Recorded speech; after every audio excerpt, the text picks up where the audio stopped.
Mario Bros é o maior personagem da história dos videogames e seu alcance vai muito além dos jogos eletrônicos. Tem tanto conteúdo legal pra falar sobre ele que eu decidi fazer uma série aqui no canal contando a história completa desse personagem tão carismático. Essa série vai ser dividida em capítulos e o vídeo de hoje é o capítulo número 1, onde eu vou falar da origem de tudo, desde 1981, quando ele surgiu nos arcades, até 1983, quando ele fez a transição da segunda para a terceira geração. E por que esse vídeo aqui é imperdível? Porque o começo da história do Mario é cheio de fatos curiosos e poucos conhecidos. Por exemplo, ele não surgiu como Super, aliás, ele não surgiu nem como Mario, ele tinha um outro nome. O Mario Bros também não surgiu como encanador. Nesse período que eu vou falar, ele teve duas outras profissões diferentes. Tem um jogo da franquia Mario, que também é desse período, que ele foi um vilão, eu vou falar pra vocês qual que é. E o primeiro jogo do Mario para um console doméstico não foi para um console da Nintendo. Beleza? Quer conhecer essas histórias e muitas outras bem legais? Então vem comigo e vamos ver então o primeiro capítulo da história de Mario Bros.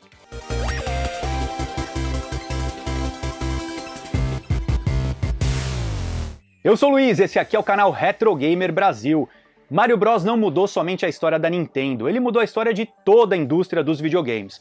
Para vocês terem uma ideia, se a gente somar a venda de todos os jogos do Mario, incluindo os spin-offs como Mario Kart, Mario Party, dá mais de 800 milhões de unidades vendidas. Isso dá um faturamento de 50 bilhões de dólares aproximadamente. Mas toda história de sucesso, ela tem um começo, e como eu falei na introdução do vídeo, o começo do Mario Bros é cheio de curiosidade. Então o que vocês vão ver nesse vídeo? Eu vou fazer uma linha do tempo, de 81, quando ele apareceu nos arcades, vou falar sobre os Game Watches, os portáteis da Nintendo, e vou falar também sobre os consoles domésticos, algumas histórias interessantes sobre o ColecoVision e o Atari 2600. E se vocês gostam desse tipo de conteúdo, não se esqueçam de curtir esse vídeo, de compartilhar com amigos, amigas que gostam de videogame e se inscrever, isso ajuda muito o Retro Gamer Brasil a continuar crescendo. Super Mario é globalmente conhecido por seu baixinho, narigudo, bigodudo, que corre, pula, que vive no reino dos cogumelos e cuja principal missão de vida é salvar a Princesa Peach da garra do temível Bowser. Mas no começo as coisas eram bastante diferentes. A primeira aparição do Mario num jogo eletrônico foi em 1981, no arcade chamado Donkey Kong. Também a história do Donkey Kong é bem legal, porque o objetivo da Nintendo na época era lançar alguma coisa que fosse um hit, que fosse capaz de desbancar o sucesso que o Pac-Man fazia. Então o que ela fez? Ela chamou um desenvolvedor bastante talentoso chamado Shigeru Miyamoto e deu para ele essa missão. Miyamoto, a ideia dele inicial era que o jogo fosse com o personagem Popeye, que também fazia muito sucesso na época, mas a Nintendo não chegou num acordo para licenciar, e aí o Miyamoto teve que acabar criando um personagem do zero, um personagem novo. A criação desse personagem também foi legal, porque na época existiam muitas limitações da quantidade de pixel que podiam ser usadas num jogo, e para isso ele começou a colocar ali alguns elementos que acabaram ficando muito característicos depois. Primeiro é o chapéu. Por que ele colocou o chapéu? Porque o chapéu foi uma forma dele não precisar colocar muito detalhe no cabelo do Mario e também não ter que dar um movimento do cabelo. A outra decisão foi de colocar o bigode, que com o bigode ele não precisava ter a boca e também não precisava se preocupar tanto com os movimentos faciais do personagem.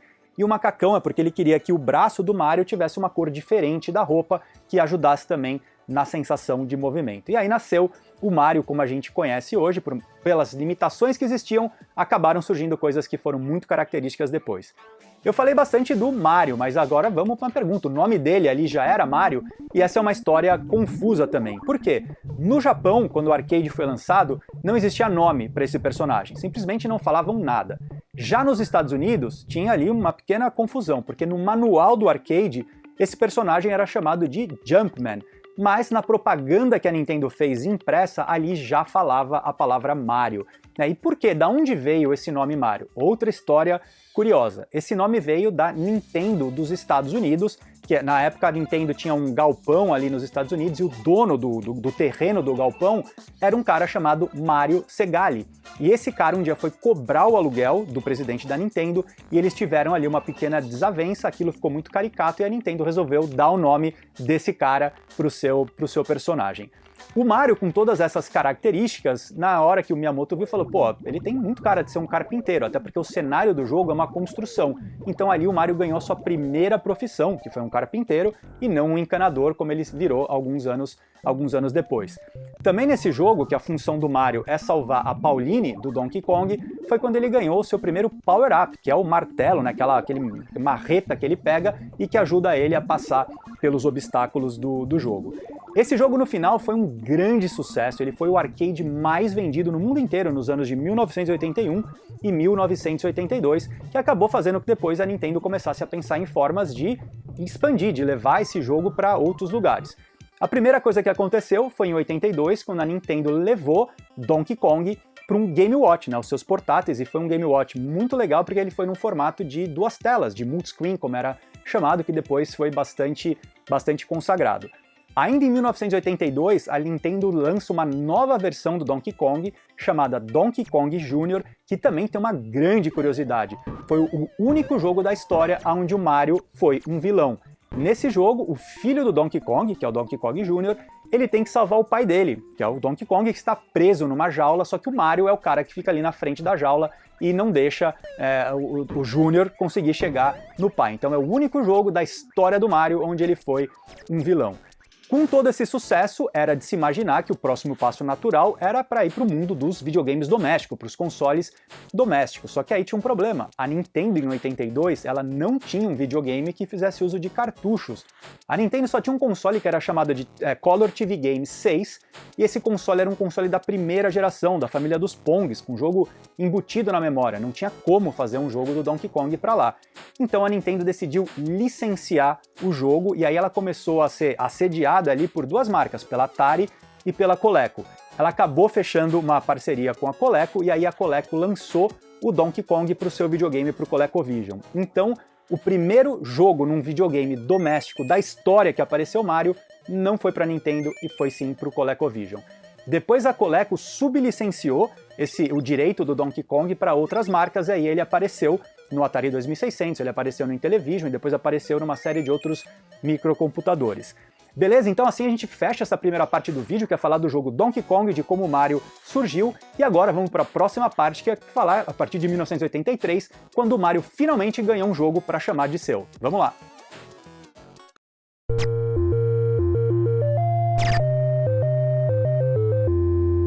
Na linha do tempo agora a gente vai para 1983, quando foi lançado o jogo Mario Bros, o primeiro jogo onde Mario apareceu como um protagonista. E tem várias histórias interessantes sobre esse jogo que eu vou falar agora aqui para vocês. Acho que a primeira coisa é, pelo nome Mario Bros, ficou claro que o nome dele era Mario, não tinha mais conversa aí.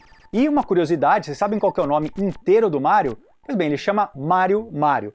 Durante muito tempo foi uma polêmica se isso era verdade ou não, depois a Nintendo confirmou que o nome dele, super criativo, é Mario Mario, mas que no final eu acho bastante legal. E como que aconteceu o desenvolvimento desse jogo? Ali, Shigeru Miyamoto já estava trabalhando no que seria uma evolução do Donkey Kong, e quem trabalhava com ele nesse projeto era o genial Gunpei Yokoi. Para quem não conhece, Gunpei Yokoi foi a mente brilhante por trás do Game Watch, foi o cara que desenvolveu o Game Boy, entre várias outras coisas. E eles estavam pensando ali como que eles podiam melhorar o que já tinha sido um sucesso no Donkey Kong, mas dessa vez tendo o Mario como principal personagem do jogo. E aí o Gunpei Yokoi falou que uma coisa que ele não se conformava do Donkey Kong é que ali o Mario, se ele caísse de qualquer altura, ele morria. Falou, pô, não tem cabimento. Se ele vai ser o herói do jogo agora, a gente precisa começar a dar alguns poderes especiais para ele. O primeiro poder que eles deram foi a capacidade de pular, ou seja, se ele cair, ele não morre, ele consegue pular de boas distâncias.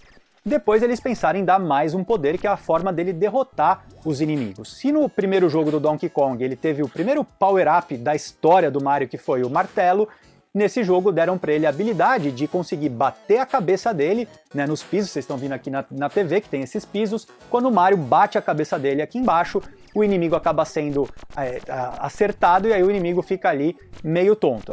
Legal, deram um poder especial para ele, chegaram a testar um jogo dessa forma, mas aí viram que era fácil demais, que o Mario conseguia eliminar os inimigos de uma forma muito simples, aí eles decidiram, precisamos levar uma complexidade, uma dificuldade extra aqui para o jogo. E a ideia foi que o inimigo tem que ser acertado 2 vezes. A primeira batendo por baixo, mas depois o Mario tem que subir e aí sim encostar no inimigo e dar o golpe final. Aí sim o jogo ficou na dificuldade que eles queriam. O próximo passo foi pensar qual criatura que representa bem essa ideia.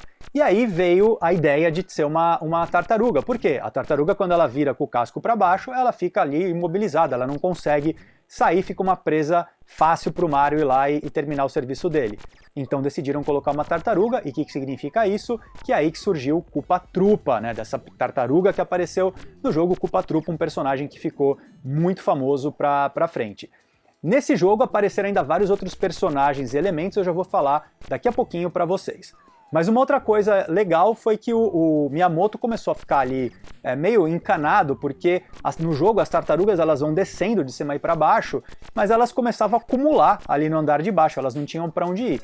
E ele precisava de uma solução que fizesse quase que um lado esquerdo e direito da tela fossem conectados. Ele ficou pensando ali como ele poderia fazer isso. Voltando para a casa dele, ele passou em frente a uma construção e ali tinha um muro com alguns canos de drenagem. E aí quando ele viu, falou, claro, cano, eu preciso colocar encanamento no jogo e assim os personagens conseguem atravessar pelos canos. E foi aí que ele decidiu voltar e mudar todo o cenário do jogo para um encanamento. E aí, com tudo isso, ficou também nítido que o Mario tinha que mudar de profissão. Então, de um carpinteiro, ele se transformou num encanador, né, por todo esse cenário do jogo. E como esse cenário parecia ali um cenário subterrâneo, né, como se fosse ali um esgoto, um lugar assim, também o Miyamoto entendeu que aquilo ali se parecia com Nova York, e aí o jogo também se passou em Nova York. E nesse momento também que se sacramentou o Mario como um personagem italiano, porque foi muito inspirado ali nos personagens ocidentais, aquele nariz grande, então o Miyamoto sacramentou que o nome dele era Mario, que ele era italiano, né, e que ele estava ali, o jogo se passava em Nova York. Algum tempo depois, né, o saudoso Uemura, que também foi um cara importante na Nintendo, o cara que fez o design do Famicom, por exemplo, ele falou numa entrevista polêmica que o Mario era japonês, né, mas isso nunca foi confirmado pela Nintendo e acabou virando uma grande lenda urbana aí desse mundo. Também uma coisa do jogo que eu já falei, a aparição de personagens que foram fundamentais para a franquia. O primeiro deles é que nesse jogo é onde surge o Luigi, né, o irmão do Mario, porque a ideia dos desenvolvedores também era poder fazer um jogo multiplayer, onde duas pessoas pudessem jogar. Eles trouxeram esse novo personagem, Luigi, que nesse jogo é exatamente igual ao Mario, a única coisa que muda é a cor da roupa, e aí já aparece um macacão verde que ficou tão característico, então nasce Luigi também no Mario Bros. Os 5 vilões dos jogos, né, incluindo o Koopa-Troopa, o Caranguejo, a Bola de Fogo, entre outros, foram vilões que ficaram depois também na franquia. E elementos que são importantes, o bloco escrito Pou, que quando o Mario bate, né, ele consegue pegar todos os inimigos da tela, fase bônus, na fase bônus o Mario consegue pegar as moedinhas, então esse jogo ele acabou sendo a base para muita coisa legal que aconteceria depois. E aí a Nintendo passou pelo mesmo processo, né? O jogo foi um grande sucesso, preciso começar a levar esse jogo para outras plataformas. A primeira plataforma que a Nintendo levou esse jogo foi para o Game Watch. Então o Game Watch ganhou uma versão de Mario Bros, mas o jogo é completamente diferente do jogo do arcade. No jogo, o jogo todo acontece numa fábrica de garrafas, e aí o Mario ganha a terceira profissão da sua vida, que é de um engarrafador. Ele precisa engarrafar, depois pegar essas garrafas, levar numa caixa e levar para um caminhão, e o Luigi tá junto com ele ali. Então esse foi, né, o Game Watch do Mario Bros. Mas a conversa toda era legal, como levamos agora esse jogo que já estava fazendo tanto sucesso nos arcades para o mundo dos videogames. E aí você deve pensar, bom, dessa vez a Nintendo não ia perder a oportunidade, porque em julho de 83 ela lançou o Famicom no Japão. Não foi bem o que aconteceu, porque nos Estados Unidos a Nintendo não tinha um videogame ainda. O Nintendinho foi lançado só em 1985. O que a Nintendo fez? Licenciou o Mario Bros para Atari. E aí a Atari foi mais rápida do que a Nintendo e lançou Mario Bros por Atari 2600 alguns meses ou dias antes da Nintendo lançar o Mario Bros pro Famicom. Resultado da história, essa versão do Atari, que é essa que vocês estão vendo aqui, ela foi tão bem executada que ele se tornou o jogo mais vendido no mundo inteiro de videogame em 1983, 1.100.000 cópias, mesmo no ano em que aconteceu o crash do mercado de videogames. Aí sim, em setembro de 1983, a Nintendo lança Mario Bros para o Famicom, mas isso é um assunto para um próximo vídeo, porque aí eu encerro aqui esse capítulo onde eu falei do Mario Bros, da primeira fase dele, de 81 até 83, dos arcades passando pelo Game Watch até chegar na segunda geração. Legal? Então segurem a ansiedade de vocês, porque no próximo vídeo eu vou falar Mario Bros pro Famicom, Super Mario 1, Super Mario 2 e Super Mario 3. Legal? Muito obrigado pela audiência de vocês, Um grande abraço para todos e até o próximo vídeo.